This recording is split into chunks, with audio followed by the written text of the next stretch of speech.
I am the G-Man. Welcome to the Combat Realm, another edition. And we're here at the Longevity Gym in Las Vegas, Nevada. We have an exciting show today, something a little bit different. Ana Julaton, who not only beats people in the ring, she's held several world titles in boxing, but she also will take you on in the cage. And we're going to talk to her and find out what it's like going from one to the other and being successful at it. So we hope you'll stay with us and enjoy the interview with Ana. We'll be back in just a moment.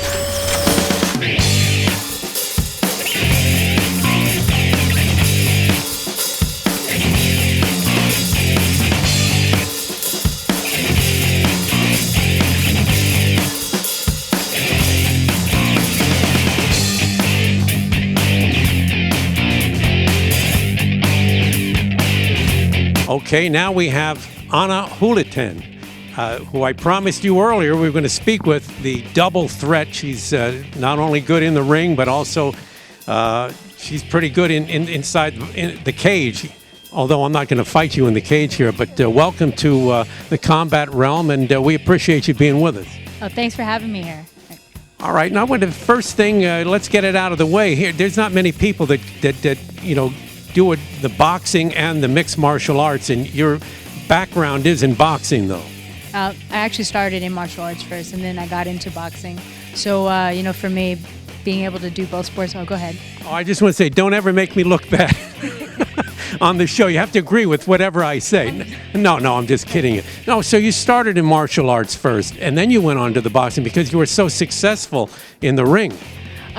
Yeah, you know, everything just happened by chance. I started out with Taekwondo. I learned how to kick since the age of 10, and then I ventured on into traditional Kempo karate, and I learned a lot of the discipline of the martial arts through that. And my teacher, Angela Reyes, who was also my boxing coach, introduced me into boxing. I got into the amateur program, won a silver medal for USA Nationals, turned pro, won a couple of world titles, and here I am doing MMA. Unbelievable. And then, you know, what was the motivation for you after being so successful in the ring, winning world titles, to go into mixed martial arts? Obviously the challenge, being able to have the matchups, the understanding of the arts, and how the discipline works, and the technique is just beautiful, and I think that's what attracts me to it. And I feel like it's a way for me to express myself through my everyday lifestyle. So just being able to, you know, stay true to the martial arts and stay true to myself, I feel like I'm able to live a really healthy lifestyle. Is it difficult, though, you know, in your mind, the mental thing of going back from one to the other?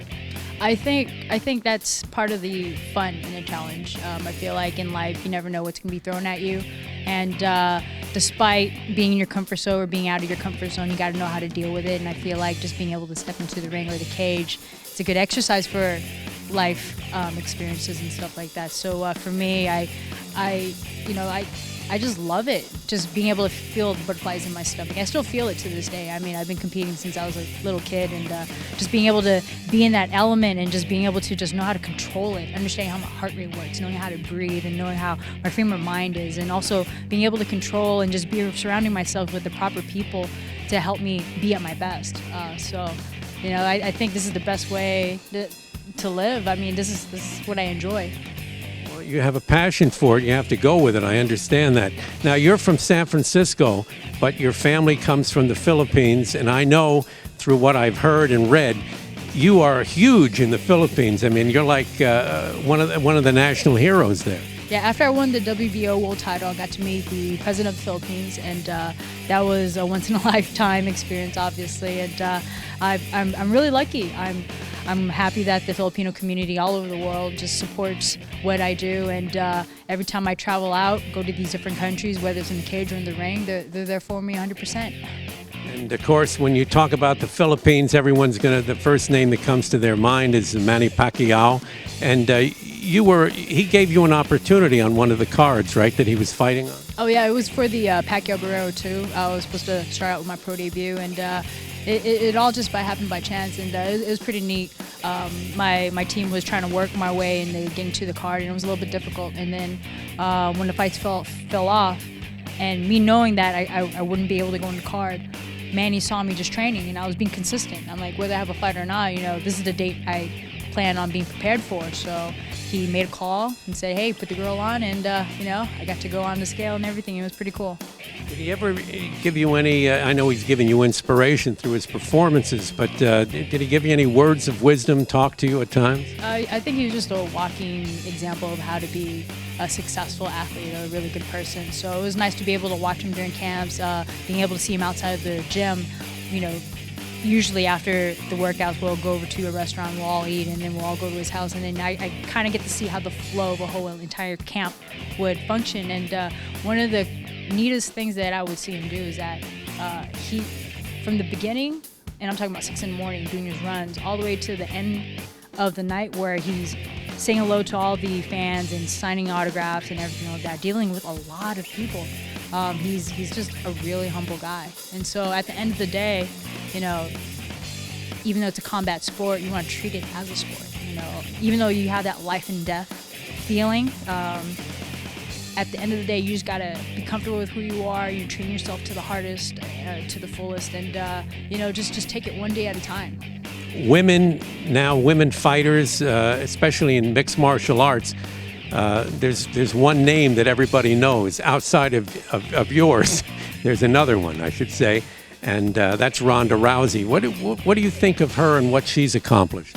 I think what she's done for the sport is great. I think it offers more opportunity, a lot more jobs for a lot of females in the combat sports, and I think it's just changing the outlook of how women are looked upon, not only in the combat realm, but also in just athletics altogether. So it's nice that she's able to just kind of open the doors for that, and hopefully there'll be a lot more opportunities where fighters like myself can not only do boxing and MMA, but also transition into, like Muay Thai, kickboxing, things like that. So living a fighter's life isn't easy. It's a unforgiving sport. It's an unforgiving lifestyle, and just to be able to have more opportunities, just to kind of make it into your lifestyle where you can live and actually do it. She's done a lot, so it's great. I think at the end of the day, you got to know if you're a fighter or not, and I think she's able to, present that in the cage. And I think at this time right now, where she's able to bring the type of exposure and the big stage, I think a lot of the women, since they haven't had that opportunity in the past, sometimes they get a little bit overwhelmed with that. Versus right now, since the opportunity is there, I think a lot of them need to get past that point. Whether they get paid or if they're going to be featured on GMA or Good Morning America or the Ellen DeGeneres show, they need to say, even though I'm getting all of this, at the end of the day, I'll do it for free because I'm gonna beat her tail. You know what I mean? I'm gonna kick her butt. And I feel like once that starts to happen, you'll start to see the competition that you would see in a boxing match, like Cotto versus Martinez, Cotto versus Canelo, Pacquiao versus Mayweather, and things like that. And I feel like, the level of competition, sure, everyone has their ranges in terms of skill, but to actually have that and also meet their mental expectations of the level of the stage, all of that has to meet. So hopefully a lot of these girls will really put themselves in a position where they can always be at their best, always challenge themselves and say, hey, I have this opportunity, let me go in and just kick some butt. Every successful fighter, whether it's MMA or boxer, has to have a good team around them and people they trust and work well with. The chemistry has to be right, and I think that you've probably found that. Oh, absolutely. I'm so lucky. I mean, first off, my coach, Angelo Reyes, he's been there since the beginning. He's been pushing me since I was an amateur, my boxing career, MMA career, and have me just hook up with the likes of a Ricky Lundell, possibly one of the greatest grapplers in the world right now, multiple world champion, and works with a lot of high-level UFC fighters, MMA fighters, and so just being able to have that, and also David Gatter here from Hybrid Performance. I mean, what I appreciate most is how all of them understand their roles and they all communicate effectively. There's no egos involved. All of them are here for me, and as a fighter, that's something that you just can't take for granted. And so it makes my job easier, where I don't feel like I need to question any of my coaches. They give me a job and I'm like, okay, great, you made my life easy. I know exactly what to do. For this day, I got to get this done because I don't need to think about tomorrow. I don't need to worry about yesterday because I completed what I needed today. And so with that, I think as long as you have that healthy relationship with the team and the camp as well, I think for me, it just brings the best out of me. So I look forward to my fight, December 11th. Well, I think we all do. And I used to do a joke. I'd tell people that I had 27 professional fights, and 4 of them were against men. And now, when I see people like you competing, I can't say that joke anymore because the women are just as talented as the men are. There's definitely a lot of girls out there with a lot of skill and actually push hard and stuff. It's just a matter of them getting their proper exposure. So, hopefully, within the near future, you'll start to see a lot more female boxers on HBO, Showtime, ESPN, and things like that, Spike TV, and try to bring up more opportunities for female athletes. Can't wait to see that. So, yeah, looking forward to it. Well, you're out there in the forefront making that possible. We appreciate you taking the time, Ana. Continued success, and keep your eye on the prize. Well, we want to thank Hybrid Performance here in Las Vegas. Also, Ana for her time, and want to wish her continued success. Want to thank you for watching and tuning in. Next week, we'll have another special report for you here on the Combat Realm. It's the only place you want to be when you're online. Until the next time, keep your hands up, your chin down. Shoot that jab, and don't make me look for you.